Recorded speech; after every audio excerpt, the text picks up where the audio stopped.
3வது வாரம் எங்கே போட்டிருக்கோம் அப்படின்னாக்கா, எங்கள் குலதெய்வ கோயிலில் போட்டிருக்கோம். முனீஸ்வரர் கோயில் எப்படி இருக்குது பாருங்கள். மக்கள் எல்லாருமா சேர்ந்து 108 குடம் எடுத்துகிட்டு வந்திருந்தாங்க பால் அபிஷேகத்துக்காக. நம்ம முனீஸ்வரருக்கு நல்லபடியாக பால் அபிஷேகம் நடந்து முடிஞ்சிச்சு.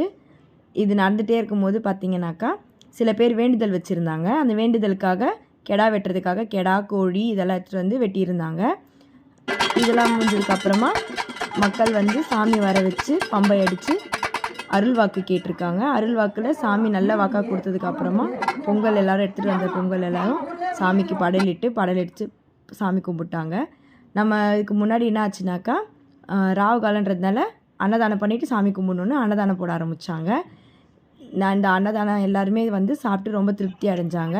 பெங்களூரு, சென்னை இந்த மாதிரி நிறைய இடத்துலேருந்து நம்ம குலதெய்வம் கும்பிட்றதுக்காக வந்திருந்தாங்க.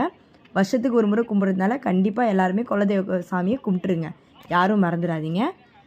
நம்ம வந்து பார்த்திங்கனாக்கா என்னென்ன சீரியல் போட்டிருக்கோன்னா, 2 வாழை மரம் போட்டிருக்கோம், லைட்டுங்க போட்டிருக்கோம், கொடி பைப்புங்க தொங்க விட்ருக்காங்க, சுற்றி டியூப்லைட் போட்டிருக்கோம். அன்றைக்கி நைட்டு மட்டும் பார்த்திங்கனாக்கா நம்ம முனீஸ்வரர் கோயில் வந்து அவ்வளோ அழகாக இருந்துச்சு பார்க்குறதுக்கு. எவ்வளோ லைட்ஸ் போட்டிருக்கோம் பாருங்கள்.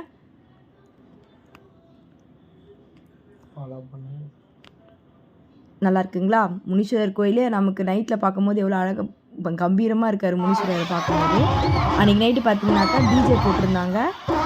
நம்ம ஊர் மக்கள் எல்லோரும் எவ்வளோ என்ஜாய் பண்ணுறாங்க பாருங்கள். சின்ன பசங்கள்லேருந்து வயசானவங்கலேருந்து எல்லாருமே ரொம்ப என்ஜாய் பண்ணி, இதுதான் ஃபஸ்ட் டைம் நான் பார்க்குறேன் கும்பலாக எல்லோரும்.